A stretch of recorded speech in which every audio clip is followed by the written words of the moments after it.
नमस्कार दोस्तों, good morning. आप सभी का हार्दिक स्वागत है आपके अपने चैनल आरपीएससी ओनली के 14 जून 2018 के इस डेली न्यूज़पेपर एनालिसिस में। तो आइए दोस्तों, शुरुआत करते हैं आज के इस डेली न्यूज़पेपर एनालिसिस की। दोस्तों, सबसे पहले हम जिस न्यूज़ पे डिस्कस करेंगे वह संबंधित है अमीन पठान साहब से। जो अमीन पठान साहब है वो वर्तमान में राजस्थान जो राज्य हज कमेटी हैं उसके अध्यक्ष हैं, और हाल ही में उन्हें जो अजमेर की ख्वाजा साहब की दरगाह है उसकी प्रबंधन कमेटी का भी अध्यक्ष बनाया गया है अमीन पठान साहब को। खैर, आगे बढ़ते हैं, अगली न्यूज पर आते हैं। ये संबंधित है राजस्थान उद्योग डिपार्टमेंट से, राजस्थान उद्योग विभाग से संबंधित हैं। तो हाल ही में दोस्तों राजस्थान के उद्योग विभाग और जो क्वालिटी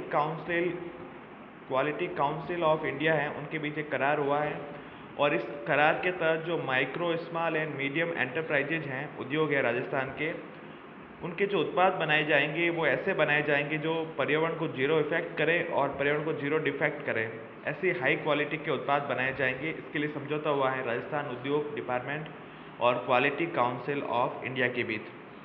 अभी हमें इतनी हाई क्वालिटी के उत्पाद राजस्थान को बनाने की क्या ज़रूरत है? तो इसी उत्पाद बनाने की ज़रूरत इसलिए है क्योंकि क्या होता है कि ऐसे उत्पाद जो होते हैं वो अंतर्राष्ट्रीय मापदंडों के अनुकूल होते हैं, और इससे पर्यावरण को तो फ़ायदा होता ही है। अब अंतर्राष्ट्रीय मापदंडों के अनुकूल होते हैं तो उनको एक्सपोर्ट करते हैं विदेशों में, तो आसानी होती है। आपने कई बार सुना होगा कि जो भारत से एक्सपोर्ट होकर कोई आम जा रहा था यूरोप में, और जो यूरोपीय देश हैं उन्होंने उनको प्रतिबंध लगा दिया कि हम ये आम नहीं लेंगे। इसलिए प्रतिबंध लगाते हैं क्योंकि वो पर्यावरण के मानकों का उल्लंघन करते हैं। तो इसीलिए मतलब जो राजस्थान का निर्यात बढ़ सके, इसलिए ये जो समझौता हुआ है, थोड़ा सा इसके बारे में भी पता होना चाहिए।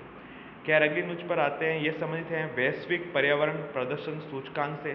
तो दोस्तों, जो वैश्विक पर्यावरण प्रदर्शन सूचकांक आया है उसमें 180 देशों में भारत का जो स्थान लगा है वो 177वां स्थान लगा है। 177 जो भारत का स्थान लगा है वैश्विक पर्यावरण प्रदर्शन सूचकांक में। तो काफ़ी कह सकते हैं खराब प्रदर्शन है। और इवन भारत की क्यों बात करें, राजस्थान का जो जोधपुर शहर है वो भी पर्यावरण प्रदूषण की दृष्टि से काफ़ी संवेदनशील हो चुका है। और मैं एक रिपोर्ट पढ़ रहा था, उसके अनुसार भारत में पर्यावरण प्रदूषण के लिहाज से सबसे प्रदूषित शहरों में से एक है जोधपुर। तो देख सकते हैं आप प्रदूषण आने वाले समय में हमारे लिए कितनी कह सकते हैं चिंता वाली या फिर बड़ी चुनौती बनकर सामने आएगा। खैर, अगली न्यूज पर आते हैं। ये संबंधित है स्वच्छ जो आइकॉनिक पैलेस है उनसे संबंधित है।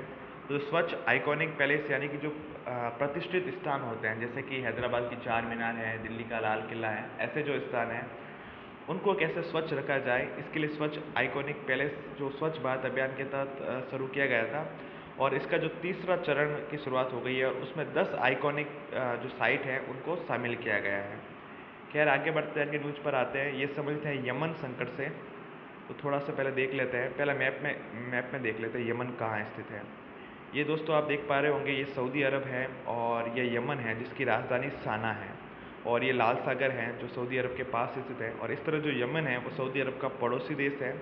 और जो जिबूती जो हमने डिस्कस किया था, जब हम जो भारतीय प्रधानमंत्री हैं वो अपनी इंडोनेशिया की यात्रा पर गए थे, तब डिस्कस किया था, जिबूती एक अफ्रीकी देश है, उसके पड़ोस में स्थित है। और जो अदन की खाड़ी है वो भी यमन के पास होकर गुजरती है। तो ये तो हमने थोड़ी सी लोकेशन देख ली। और ये यमन का एक शहर है, बड़ा शहर है हुदैदा शहर, वो भी इम्पोर्टेंट है। कैसे है वो हम न्यूज़ में देखेंगे। खैर, ये यमन संकट है क्या, थोड़ी सी उसके भी बैकग्राउंड ले लेते हैं। दोस्तों, हुआ क्या कि जो यमन में क्या है कि जो एक विद्रोही होते हैं जो यमन में, जिनका संबंध यमन से है, हुती विद्रोही, उन्होंने वहाँ की जो सरकार थी वहाँ की सरकार का तख्ता पलट कर दिया। और अब क्या हो रहा है कि चूंकि ये जो हुती विद्रोही है ये सिया है, ठीक है, और इसलिए इनको सपोर्ट कर रहा है ईरान, इनको सपोर्ट कर रहा है ईरान। और इसके अलावा जिस हुती विद्रोहियों ने यमन की जिस सरकार को बर्खास्त किया था, वो जो सरकार थी वो एक सुन्नी सरकार थी, ठीक है, तो उसको सपोर्ट कर रहा है सऊदी अरब। तो एक तरह से जो यमन है उसमें सिया और सुन्नी का टकराव देखने को मिल रहा है, और दूसरा जो सऊदी अरब और ईरान के मध्य जो काफ़ी टाइम से प्रतिद्वंदिता चली आ रही है उसका परिणाम है यमन संकट। ये 2011 से चल रहा है, और अभी हाल ही में कल ही यमन का एक शहर है हुदैदा सिटी, जिसको हमने मैप में देखा था, वहाँ पर सऊदी अरब ने काफ़ी बमबारी की है और हमले किए हैं, जिससे 2 लाख लोगों के करीब लोगों का जो जीवन है वो संकट में आ चुका है। अब तो ये जो सना इसकी राजधानी है यमन की, और जो यमन है उसकी गणना विश्व के सबसे गरीब देशों में से एक होती है। हालांकि जो ईरान का ये कहना है कि हुती विद्रोहियों को मतलब हम मदद नहीं कर रहे हैं, लेकिन सऊदी अरब उन पर आरोप लगा रहा है। दूसरा जो ये है कि हुती विद्रोही भी ये कह रहे हैं कि जो ये मामला है सिया सुन्नी का नहीं है, हम जो यमन की सरकार है वो उसकी पॉलिसीज़ के खिलाफ है, उसकी नीतियों के खिलाफ है, और उसके काल में हमारे देश का कुछ विकास नहीं हुआ, इसलिए हमने विद्रोह किया है। ठीक है, तो ये थोड़ा सा यमन संकट के बारे में देखा, किस तरह जो अपने कह सकते हैं पश्चिमी एशिया है उसमें जो ये सिया सुन्नी की राजनीति है वहाँ पर किस तरह स्थायित्व नहीं आने देती। खैर आगे बढ़ते आगे न्यूज़ स्लाइड पर आते हैं। ये समझते हैं पूर्वोत्तर परिषद से। पूर्वोत्तर जो परिषद है उसका एक बार उसका गठन तो पहले ही हो गया था, काफ़ी पहले, लेकिन उसका वापस पुनर्गठन किया गया है। थोड़ा सा पूर्वोत्तर परिषद के बारे में देखिए। इससे पहले जो पूर्वोत्तर के राज्य हैं जो पूर्वोत्तर परिषद के तहत आते हैं, जैसे अरुणाचल प्रदेश है, असम है, मणिपुर, मेघालय, मिजोरम, नागालैंड और त्रिपुरा। सिक्किम जो है वो नॉर्थ ईस्ट की जो 7 सिस्टर्स हैं उनमें नहीं आता, ये ध्यान रखना है। खैर आगे बढ़ते हैं, इस मैप में देखते हैं कि पूर्वोत्तर के राज्य कौन कौन से हैं। ये देखिए अरुणाचल प्रदेश है, इसकी जो सीमा है भूटान को टच करती है, यहाँ चाइना को टच करती है और यहाँ म्यांमार को टच करती है। इसके अलावा ये जो असम है पूर्वोत्तर राज्यों में सबसे मतलब विस्तृत रूप से फैला हुआ है। ये इसकी जो सीमा टच करती है इंटरनेशनल सीमा वो भूटान को टच करती है। इसके अलावा ये यहाँ बांग्लादेश को भी टच करता है। इसके अलावा जो पूर्वोत्तर का राज्य है मेघालय, आप जानते होंगे सर्वाधिक वर्षा वाला राज्य है, ये इसकी सीमा टच करती है बांग्लादेश को। इसके अलावा जो कह सकते हैं ये मिजोरम है, ये मणिपुर है, ये नागालैंड है, इन तीनों की सीमा जो टच करती है और वो टच करती है अपने जो कह सकते हैं म्यांमार जो कंट्री है उसको टच करती है। इसके अलावा जो ये त्रिपुरा है, त्रिपुरा, इसकी जो सीमा टच करती है वो बांग्लादेश को टच करती है। इधर भी बांग्लादेश है, इधर भी बांग्लादेश, इसलिए त्रिपुरा की जो सीमा टच करती है वो बांग्लादेश को टच करती है। त्रिपुरा की आप लोकेशन देखिए, त्रिपुरा तक भारत को पहुंचने के लिए पूरा एक लंबा सा चक्कर काट के निकलना पड़ता है, इसलिए बांग्लादेश से हमारा सहयोग काफ़ी इम्पोर्टेंट बन जाता है। तो खैर ये जो चीज़ है ये हमने देखी। खैर अब आते हैं पूर्वोत्तर परिषद के जो पुनर्गठन क्यों हुआ और इसमें क्या पुनर्गठित हुआ। थोड़ा सा पूर्वोत्तर परिषद के बारे में देख लेते हैं। जो पूर्वोत्तर का क्षेत्र है जिसके जो 7 राज्य हमने डिस्कस किए थे, वहाँ के आर्थिक और सामाजिक विकास के लिए इसका गठन किया गया था 1971 में। और ये चूँकि एक संसद के एक विधेयक के द्वारा इसका गठन किया गया था, संसदीय कानून के द्वारा इसका गठन किया गया था, तो यह एक संवैधानिक संस्थान है। ठीक है, और इसमें जो मेंबर होते हैं वो जितने भी स्टेट है 7 स्टेट्स, उनके जो मुख्यमंत्री होते हैं वो प्रतिनिधित्व करते हैं। और इस पूर्वोत्तर जो परिषद है उसका जो मुख्यालय है वो शिलोंग में स्थित है। शिलोंग किसकी राजधानी है? मेघालय की राजधानी है शिलोंग है। अब इस पूर्वोत्तर परिषद का पुनर्गठन किया गया है। पूर्वोत्तर पहले जो पूर्वोत्तर परिषद है पूर्वोत्तर क्षेत्र मंत्रालय जो होता है उसके अंतर्गत आती थी, लेकिन अब पूर्वोत्तर जो परिषद है उसमें जो गृह मंत्री है राजनाथ सिंह जी, उनको इसका प्रदेन अध्यक्ष बना दिया गया है। यानी कि जो भी गृह मंत्री होगा वो इस पूर्वोत्तर परिषद का अध्यक्ष होगा। पहले ये नहीं होता था। यानी पूर्वोत्तर परिषद में प्रश्न पूछा जा सकता है हाल ही में पूर्वोत्तर परिषद का पुनर्गठन किया गया है, इसमें क्या परिवर्तन किए गए? तो इसमें सिक्किम को भी शामिल कर दिया गया, तो ये गलत कथन हो जाएगा? नहीं। इसमें जो गृह मंत्री है उनको पदेन अध्यक्ष बनाया गया है और पूर्वोत्तर विभाग के जो राज्य मंत्री है उनको इसका उपाध्यक्ष बनाया गया है। तो थोड़ी सी इंपॉर्टेंट न्यूज हो सकती है, क्योंकि राज्यों का जो पुनर्गठन है या फिर कह सकते हैं केंद्र राज्य संबंध है वो हमारे सिलेबस का पार्ट है। खैर आगे बढ़ते आगे न्यूज पर आते हैं। ये समझते हैं आईसीटी जो सम्मेलन है उससे संबंधित है। आईसीटी यानी कि कह सकते हैं इंफॉर्मेशन एंड कम्युनिकेशन टेक्नोलॉजी जो इंटरनेशनल समिट होगा उससे संबंधित है। सूचना और संचार प्रौद्योगिकी का अंतर्राष्ट्रीय सम्मेलन, ये जो नेपाल की राजधानी काठमांडू में होगा, 17 जून को ये आयोजित किया जाएगा। और इस बार की जो थीम रखी गई है वो रखी गई है sustainable development goals for smart society. Smart society क्योंकि जो कह सकते हैं इंफॉर्मेशन एंड कम्युनिकेशन टेक्नोलॉजी है वो बेसिकली जो स्मार्ट कंट्री है या स्मार्ट सोसाइटी है उसी के लिए है। तो ये थोड़ा सम्मेलन कहाँ होगा, इसकी थीम क्या है, आइडिया होना चाहिए।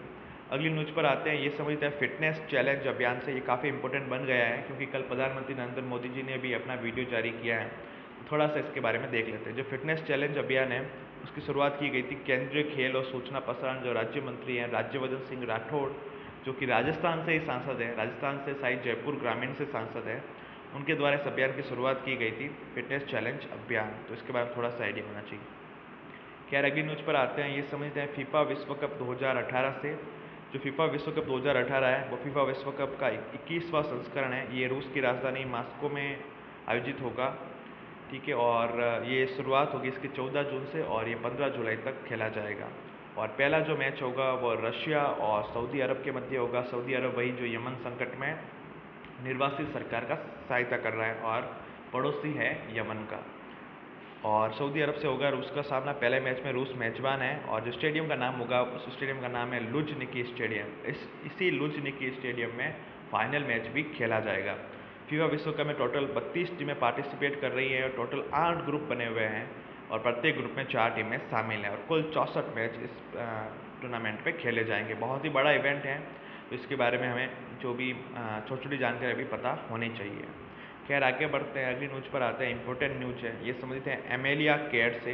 जो एमेलिया केयर है वो न्यूजीलैंड की वुमेन क्रिकेटर है और इन्होंने विमेन वनडे में हाईएस्ट स्कोर बनाया है। 232 रनों का स्कोर बनाया है, जो कि विमेन वनडे में सर्वाधिक स्कोर का रिकॉर्ड बनाया है एमेलिया केयर ने। न्यूजीलैंड की खिलाड़ी हैं, आयरलैंड के खिलाफ उन्होंने बनाया है। हाल ही में न्यूजीलैंड ने एक और कीर्तिमान बनाया था, 490 रन का स्कोर खड़ा किया था, वो भी आयरलैंड के खिलाफ ही खड़ा किया था।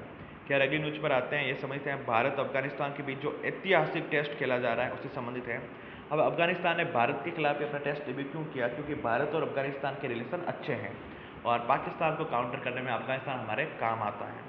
इसके अलावा जो अफगानिस्तान का ये डेब्यू मैच है और अफगानिस्तान इस तरह चौथी टीम बनेगी जिसका डेब्यू भारत के खिलाफ होगा। पहली टीम थी पाकिस्तान, जिम्बाब्वे और बांग्लादेश, इससे पहले की पहली 3 टीम थी, यानी कि भारत के खिलाफ 4 टीमों ने डेब्यू किया है, पाकिस्तान, जिम्बाब्वे, बांग्लादेश, और आज डेब्यू होगा अफगानिस्तान का। ये मैच खेला जाएगा जो एम चिन्नास्वामी स्टेडियम है बेंगलुरु का, वहाँ खेला जाएगा और भारत के कप्तान होंगे इस मैच में अजिंक्य रहाणे और अफगानिस्तान के कप्तान होंगे असगर इस्तानी कचई हैं, वो अफगानिस्तान के कप्तान होंगे। और इस मैच की इम्पोर्टेंस इसी से समझा जा सकता है कि इसका जो उद्घाटन करेंगे वो खेल मंत्री हैं, जो भारत के खेल और सूचना प्रसारण राज्य मंत्री हैं, फिटनेस चैलेंज देते हैं, राज्यवर्धन सिंह राठौर। अब दोस्तों इसी के साथ जो आज का डेली न्यूज़ पेपर एनालिसिस है वो तो यही समाप्त होता है। अब आपके लिए क्वेश्चन है, कल प्रधानमंत्री जी ने जो अपना फिटनेस चैलेंज वीडियो जारी किया उसमें उन्होंने एक भारतीय खिलाड़ी को भी चैलेंज दिया है। उन भारतीय खिलाड़ी का नाम क्या है और उन भारतीय खिलाड़ी का किस खेल से संबंध है? और हाल ही में उन्होंने जो कॉमनवेल्थ गेम्स हुए थे उस गेम में एक रिकॉर्ड भी स्थापित किया उस भारतीय खिलाड़ी ने। तो उस भारतीय खिलाड़ी के नाम, उस रिकॉर्ड का नाम और उनका संबंध किस खेल से है वो आपको कमेंट बॉक्स में बताना है। तो दोस्तों इसी के साथ आज का डेली न्यूज़पेपर एनालिसिस समाप्त होता है। इसको सुनने के लिए आप सभी का बहुत बहुत आभार, बहुत बहुत धन्यवाद।